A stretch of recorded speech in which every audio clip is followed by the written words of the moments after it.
I hate you guys. And I just snorted a whole mess of cocaine. That's triggering for this book. I'm Phil. I'm Isaac. Isaac, what was that energy?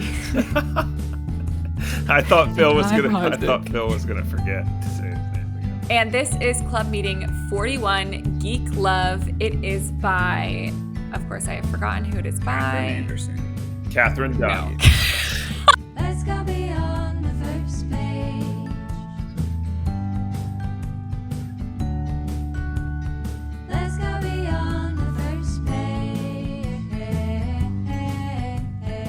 Welcome back, second pagers. This is Beyond the First Page podcast with siblings Phoebe, Phil, and Isaac. I'm Phoebe. I'm Phil. And I'm Isaac. And this is Club Meeting 41, Geek Love. It is by Katherine Dunn.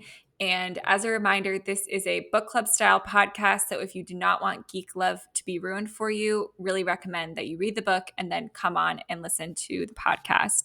And as Isaac will tell you in this book in 15 seconds, this book is about a family who is part of a traveling circus. And so I wanted to ask the boys what their favorite memory was, favorite/most bizarre, because we know that any county fair can get really bizarre really fast.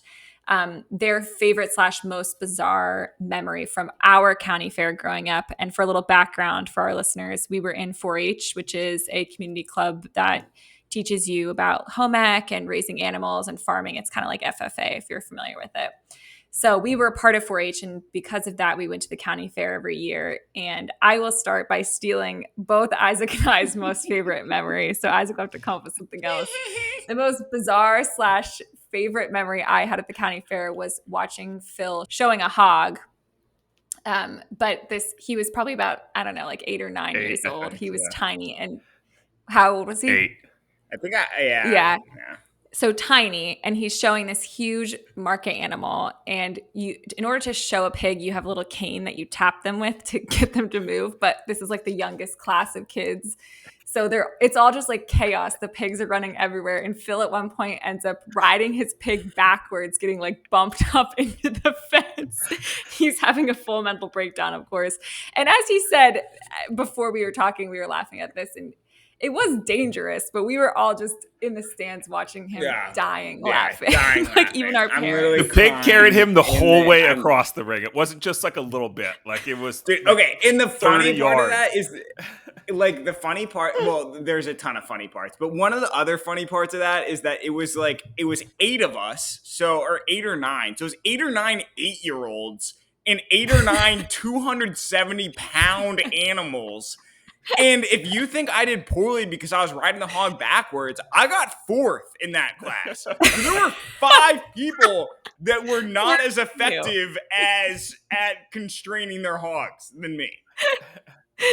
I think some of them like ran out of the pen. They were having like a hard time keeping their animals in the show ring. Yeah, that was a really good one. Yeah. Sorry, Isaac. I'll pass it to Phil so you can maybe think of a secondary one. Mine was is both good and funny. But so mom used to always work the 4-H auction all night long. So staying up till 4 a.m. with mom and then going to Eaton Park afterwards was great. But one year I was allowed to bring Jake Schott, and I'm gonna just expose him on this podcast. It's funny because he actually likes all your videos on Insta, so he might see this. But we had the fairground curly fries, and we probably had them 3 times within that night. And Jake had to go home at 5 a.m. just so sick because mom came and picked him up. He could not hang. Yeah, I mean, just the sheer amount of garbage in those fries. That makes fast food look very cleanly and healthy. Fairground curly fries at 1 a.m. Yeah. So those sound so good though at the same time. They slapped. That's so funny. He was dragged along to those events with you too. Why was he even there? Isaac, what about you? Yeah, I also had a friend that got dragged around to the fair events, Adam Torrance. But I think my favorite fair memory is The funny one is Phil riding the pig, but I won reserve champion Carcass Lamb in like 2010 or something, maybe 2009. But you get your name up on this board, and it's still up there in the sheep barn. So Your legacy lives on. Yeah, very exciting to be immortalized forever. Yeah. We don't have any good like carny stories, really. I mean, the other one We is never like really went to Dad the would always carnival. The carnival and the fair are a little bit different. no. Well, like the carnies were running the fair rides. Like Isaac and I would get on the zipper, and I'm like, "This is literally how I die." And Evie, Isaac's like, you like slipped under the zipper, like the constraint in the zipper one time. So that 'Cause it was was pretty just like wild. Dude, Yeah. it was literally just like a seatbelt. Was the zipper the one that there was, or that was the Superman? Zipper zipper was was like a disgusting. narrow Ferris wheel that you were in like a cage. Yeah, And then you just had a bar Okay, so over that you, got but you could spin the Than yourself. Yeah, the Yeah. cart could like spin the whole way around. The Sidewinder was like on the arm on either side, and you never actually got upside down, so you were like corkscrewing kind of, but you never flipped the whole way. And then the High Roller was the you High were in, Roller like, was a always train. shut down. There was always never, shut down. Dude, But and you that funny spun like part of this that. while going around Wow, like this okay. as well. Yeah, you were I getting love how flipped we over and were over like and then so going around dumb. it. We were just like, we gotta ride it when it's ready. Like instead of learning our lesson, being like, we probably shouldn't ride this that is broken Ever. 90% of the time. We were like, oh, High Roller's running, let's go. Yeah. We were like running to die. Yeah, Isaac was a big ride fiend. Even at amusement parks, he loved the ones that would hold you upside down. And I always had to go on them because Mom and Dad didn't want him to go by himself. And I was just scared shitless the whole time. And I didn't want to appear that way. So I was like, oh, I gotta go. And but he knew. After the zipper, you knew. And you would flip us on purpose, Isaac. Like I would already be scared. You didn't have to flip us so many times, but you were like, yes, we will be flipping the whole time. Yeah, just spinning Anyways, constantly. yes. Yeah, we digress. Good memories. Yeah, so let's get into Geek Love in 15 seconds with Isaac. So Geek Love is about the Banuski family. And it's a family that is part of a traveling circus, and the mom and dad kind of inherit it and decide to have these kids that will be ingrown acts. So their family will have acts in it. So they take a bunch of drugs during each pregnancy and attempt to, in their words, give birth to freaks so that the circus will always have new acts to go about. So the first kid they have is Arturo, and he has fins instead of hands and feet, and actually legs and arms too. The second is Ellie and Iffy, and they are Siamese twins that are joined at the hip. The third is the narrator of our story as well, Ollie, and she's an albino dwarf. And then the fourth is Chick, who is telepathic and can do pretty much anything with his mind. The family celebrates being different, and they look at people without these abnormalities that they were born with as like normals and like weird because they're normal. So they think they're better than them. Eventually, Artie ends up running the circus, becomes a leader of a cult pretty much, and that is following him around. And Ollie is in love with him and has his child by having Chick inseminate her with Artie's sperm. It's kind of wild. She ends up giving the baby away because she's afraid Artie's going to hurt the kid. And then Chick ends up killing Artie and a lot of people in the circus because of the pain that he has put the twins through. So Ollie survives Chick's massacre, essentially, finds her daughter and saves her mom, and they end up living, unbeknownst to the daughter, in Portland, Oregon with her. And she is kind of keeping track of the daughter, and then actually ends up killing this woman, Mrs. Licks, whose mission is to like protect young women from the predation of men. And Miranda is kind of like sexualized by having a tail, and that's her abnormality from her birth. And yeah, Ollie ends up getting close to Mrs. Licks and then killing her at the end of the book. And it jumps back and forth between times, so we can talk about that as well. But that was much longer than 15 seconds. But this one is kind of got a lot going on. Yeah. Yeah. You can't really like say one thing without saying the other thing too. It kind of just unfolds. Yeah, it would not really make sense. And you need to understand the abnormalities, I think, of each of the children to really get the impact of the book too.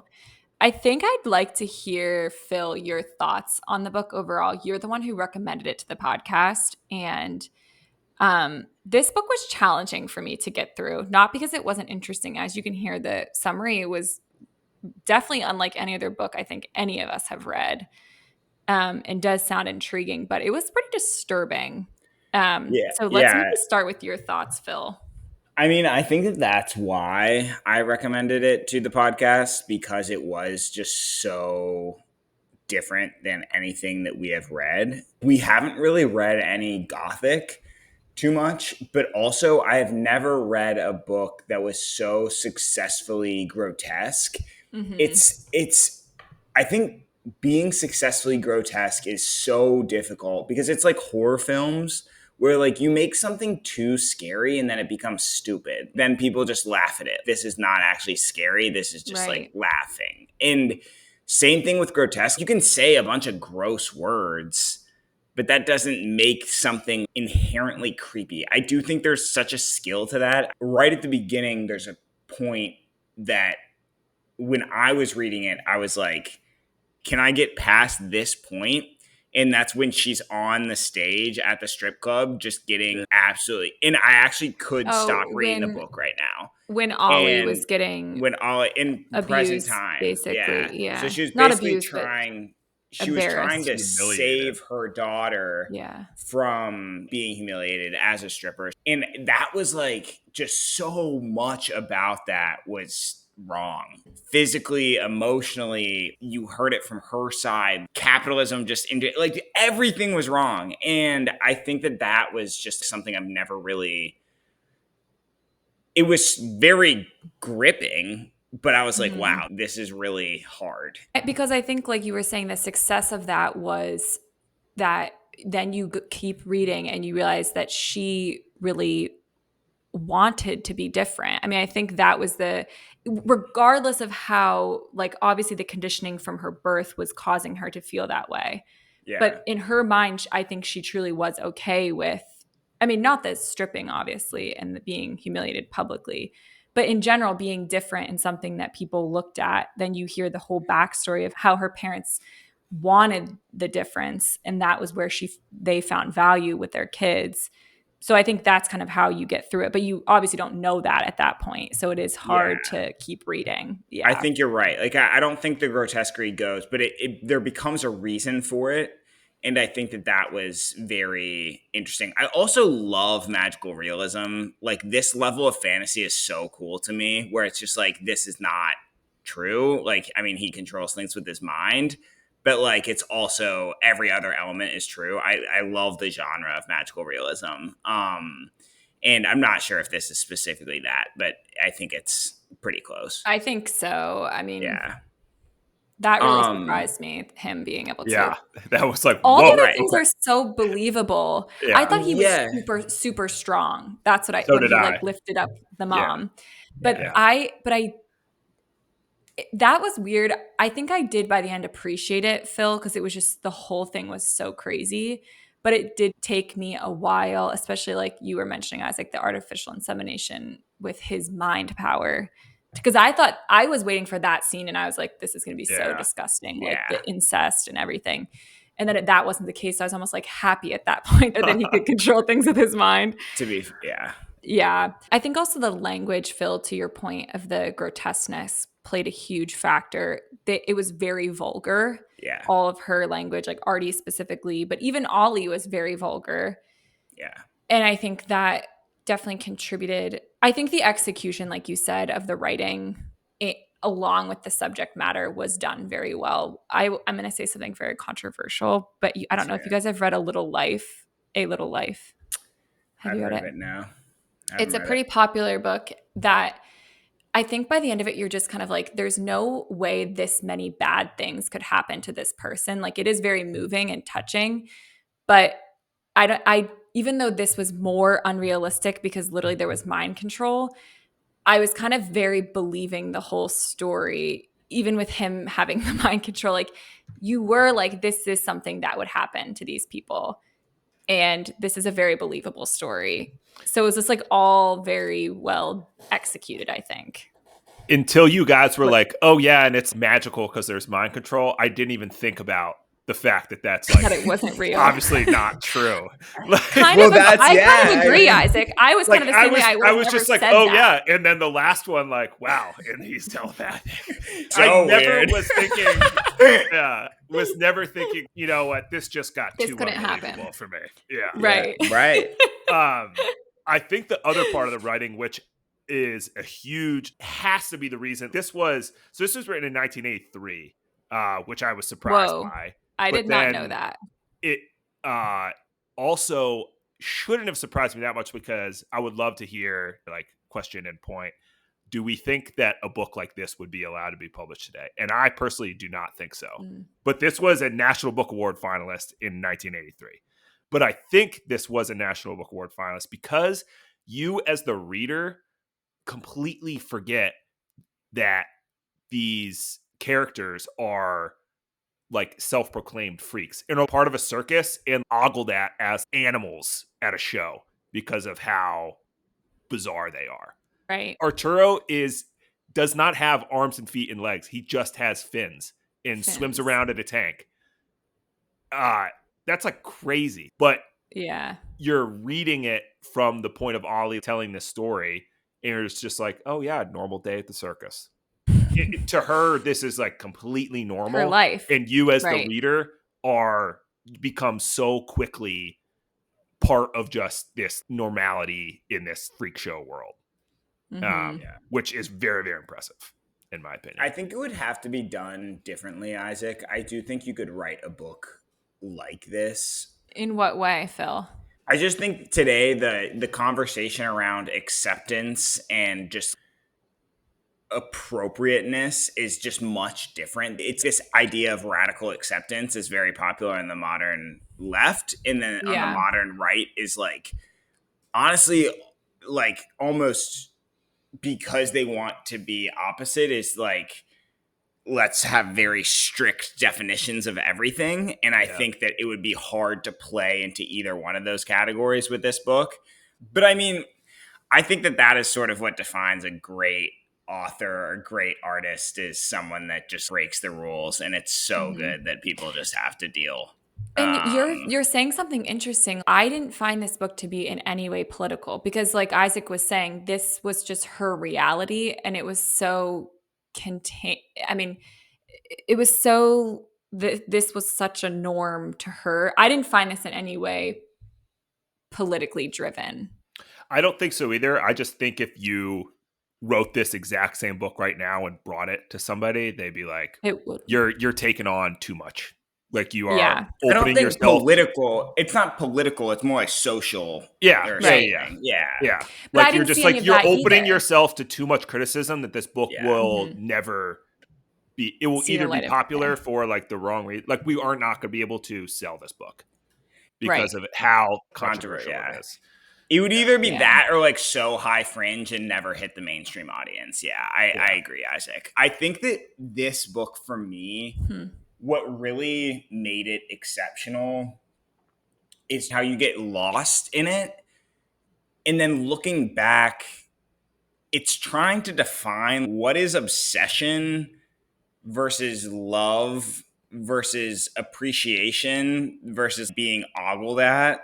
Like, what are these boundaries that, because if you read these quotes out of context, it's wild. One of my favorite quotes was the dad who's like, what greater gift could you offer your children than an inherent ability to earn a living just by being themselves? And that sounds so nice. Like, so great. And then it's like, how did he go about that? And you have Ollie's whole relationship with Artie is just this obsession and emotional abuse, but like love. And I think that that's what she's still having such a hard time grasping in the modern time with her daughter. So she loved her older brother so much that she artificially inseminated herself without his permission, but then was also happy when he was murdered by her younger brother chick. That is such a complex relationship that just, I don't know, very wild to me. Yeah, no, for sure. I don't think you can do like that complex relationship without such a weird dynamic as she sets up with this circus. That is the entire, like, you would need to have such an inappropriate setting. Right. Yeah. I think it was, I mean, we're all definitely saying very well executed. I have no like plot line writing characters all there. I just think the subject matter, I guess would be the plot, was really difficult for me to consume in a like how I would normally consume a book like this very quickly. I had to take several breaks away from this book to be able to get through it just because of the definitely the disturbance of the parents doing this to their children to start with. I think if you take that quote that you had said about the father, okay, if they were born naturally without any substance abuse issues and they had these abnormalities and you loved them and gave them this stage to perform, I think that's a completely different thing. But obviously, like, I think we can all agree, like, making them be this way, not okay, you know? Yeah. I think there's a special place in Yeah. I Hell think for it that. hell took for me those probably those like parents. halfway through the book to really get kind of into it. And that's about the point where all the kids are grown up a little bit more. The dad has kind of lost All some the power power. in the carnival. They stopped talking about how he's so happy all his, kids are Kids ended up are messed up. And then it right. also just like picks up a little bit when you realize Artie is a psycho and he's like starting to create this following. You're trying to piece together then. I like figured Artie raped her or something. Right. Like, sure. how did they create a child Yeah. together? Yeah. Yeah. And then, she hints at the cult several times, and then she starts to meet Miss Lick. So her thing with Miranda picks up a little bit more. So that like halfway point was the turning point for me, which really made this book a lot better and gave it the rating that we're going to give it. My kind of only knock, it is grotesque. I mean, we've been saying that, but the whole like messing with your kid it was tough to take. I have kind of realized over the past like several books that I've been reading that I don't like the jumping in the timelines. At least by the same narrator in both timelines. Because I just feel like when she was, especially early on, granted, it was a lot slower early in the book with her timeline with Miranda, but she kept like hinting at stuff, and you're just like, why? Like, just tell me. Just tell me. Yeah, it is like you're holding back information, and then information is being held back from you in both timelines now because this character obviously lives through whatever situation they're going to go through, and now they're just like creating this little story. So that was my only knock on it. I think it was redeemed because it picked up with pace enough in both timelines to finish the book strong. Interest you. Yeah. But You I think in general, I'm not timeline. I'm not looking for that. And I think it's going to be a knock on most books that I read, probably. Yeah, I definitely get that. I think that keeps me interested. I'm trying to then figure out. I really want to know. I agree with you. It frustrates me, but but it's just like a cheap way to keep hook your people. readers like hooked. Yeah. Yeah, I see that. Yeah. What do you think, Phil? Yeah, I'm sort of split. I do get Isaac's point. I think it can definitely be abused. I don't think in this one I felt that it was being abused and just like, okay, you're obviously like holding back because I guess I don't feel that way because I think the present times there was suspense happening there. I think it's cheap, like in The Fury, when basically the present is stagnant and they're just like thinking back on the past. Yeah. But then they mention things in the present, but they're just in a room writing, and you're just like, this is stupid. But at the same time, she was like trying to murder Miss Lick in the present, and that was interesting to me. So I do think the that second like, half of the book, like once that timeline started picking up, I was. Oh, that's what you're saying. More interested. Yeah. I thought that entire Miss Lick thing was actually very interesting and It wanted to was. get your guys' take on that. I Okay, think that this is what I wanted to bring up. yeah. All right, Do let's hear you it. think that was Artie? She was Artie? Yeah, that Miss Lick was Artie. No. Yeah, I don't think No, so. But she called her the nickname. She was really good at swimming. Remember, she no. called Ollie her nickname at the end, and she basically was trying to restart our tourism, or take a spin on our Um, tourism. I don't think so. I think it could have been a lot of like allusions to Artie for like Ollie, and like she could have drawn That that was the connection. reasoning for the But connection with them. I think she had just too strong of a backstory. Like she had an oil tycoon of a father. Like like she had that whole actual history of how she got that money. Yeah, That's I a don't know. I cool found point. that a bit I sus. didn't pick up those. The I didn't pick up connections those to each other. similarities either. Mine is just her being like, oh, our tourism was like cool. What's a thing? Yeah. The swimming. Yeah. Thing Okay. So So you why? guys kind of thought that no, she was not. I just found it very weird, the relationship, and how she like befriended Ollie and like really kind of treated her like Artie did too. Like would be Oh, loving I of don't think her so. and It then was way nicer to her. She was, yeah. she Artie was way abused the nicer. shit out of her. Yeah, I mean, Miss Yeah, Lick. she Like, was nicer. if anything, Ollie was unfair to Miss Lick. Like, I mean, I think Well, Miss Lick Killing was sort her. of treating her. Yeah, yeah, but that'll do also it. No, Miss I Lick think was she like was. I think she was a talking sicko, down to her. Like, I think she was treating her which like Artie the did. help or something. Yes, Yeah. but Artie did not just do that. Right. Artie like was the worst. I mean, he was just Yeah. abusive in every sense of the word. Yeah. And I Just a don't. theory. Just a theory. No, I like the connection, and I think that Yeah. even if I don't agree with the theory, I think the connection between how Artie treated her and how Miss Lick was like is very strong. I think a question that should be asked is like, what was her beef with Miss Lick? Like, why did she murder her? Like, Because what she She. was going is to change Miranda. Yeah. okay? So why did she not want to change Miranda? Like because of Because this she obsession of being loved. the freak? Yeah. Yeah. That's Do you what I think think. so? Do you think Yeah. it's like that cut and dry? Like I I think I that. mean, I think there's that in like protecting your child in general. Like she was So taking advantage of a situation and Ollie had not gone to raise her child at all. So this little thing she could do. And I think to the connection with Artie as well, she probably felt like she never got the justice she deserved with Artie because Chick ended up killing him. So there was Yeah. that she could serve that justice as well then. So I think Ollie like truly believes that they're like, and when we say freak, it's not like an attempt to be offensive. That's how they refer to I themselves think we should as, just say and geek, like, like a circus geek. but that is not a geek, which is another thing I'll talk about. So the geek it was like a show. It was a position in the circus that you killed these poultry, usually chickens, I think, that in like a really bloody way in the crowd, like watch you do it. And you would like use your teeth and stuff. Um, yeah. And it is what the mom did, Lil, to get into the circus.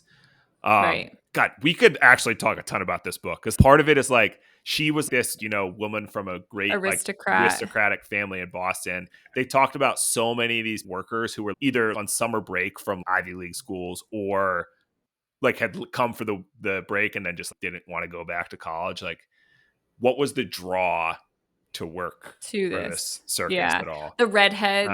And then, I mean, and all of our tourism. There's so much. Yeah. Yeah. You just But got to read the book, honestly. I think Ollie and Miss Lick's beef. Ollie is like a true believer that because they're freaks, they were echelon above. They're different, and being different is better. And there's a quote that Yes. she says. It's after that scene that you were talking about, Phil. They thought to use and shame me, but I went out by nature because a true freak cannot be made. A true freak must be born.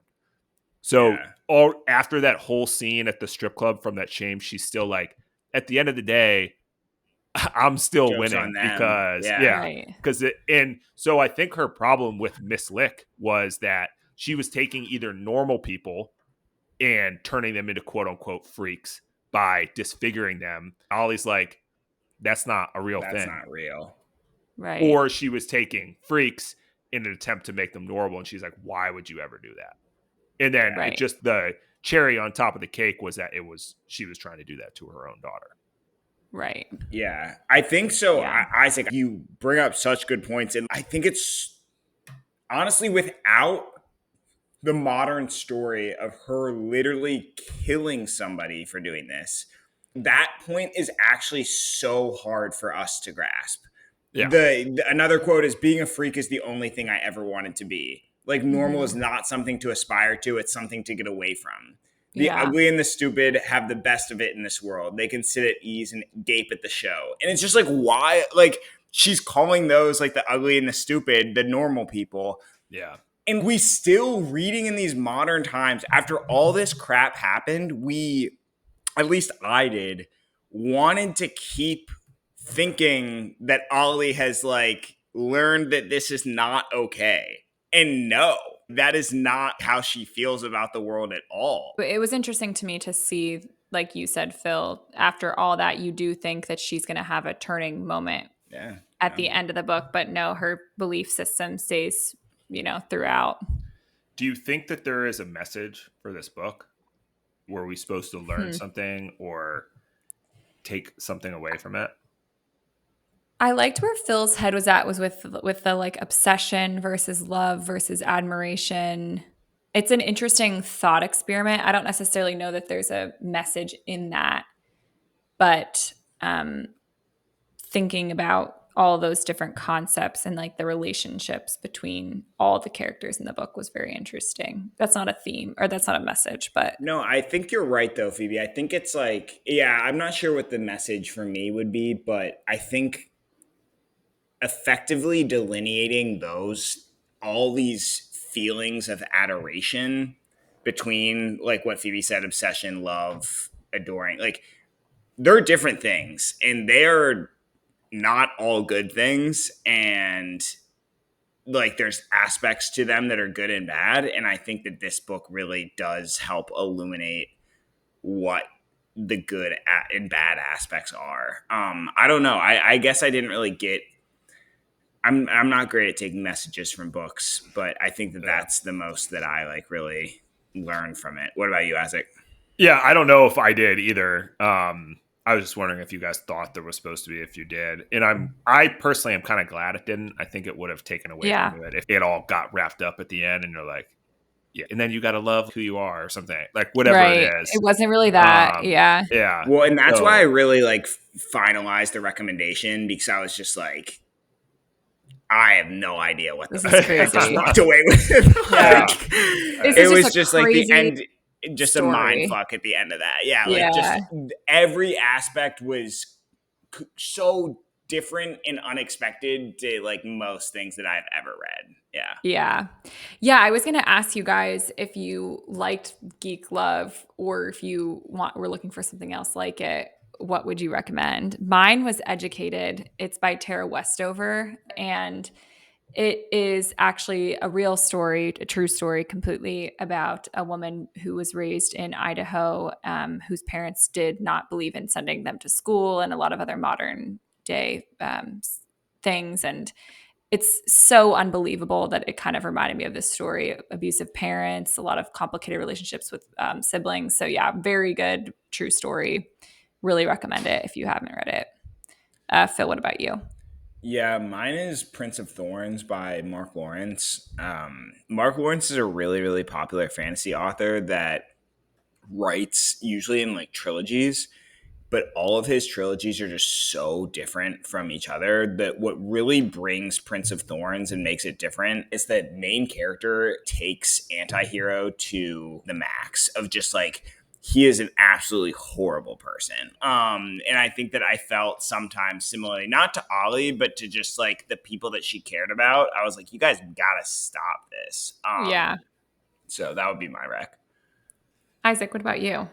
Mine was Water for Elephants. It's one of my favorite books. It's a great read. Anyone who hasn't read it should go read it. It's about a vet at a circus. Yeah, the circus tie there. I know I had actually thought of that as well, Isaac, because it's so hard to draw any connection between Yeah. any Yeah. books that And you've that read. like I could only do the circus connection because this is Yeah. so unlike anything. I wanted it did share like I mentioned, this book was a National Book Award finalist, and the quote on the cover of it, I read it in the hard copy, is like Oh, most yeah. great novels, this one keeps the reader marveling at the daring of the author. And that I Yeah. thought was like a really great quote about it, because you do finish He this does book not and you're back like, down. how the hell did someone come up with this? This Yeah. idea. Yeah. It's just so grotesque. That's the word for it.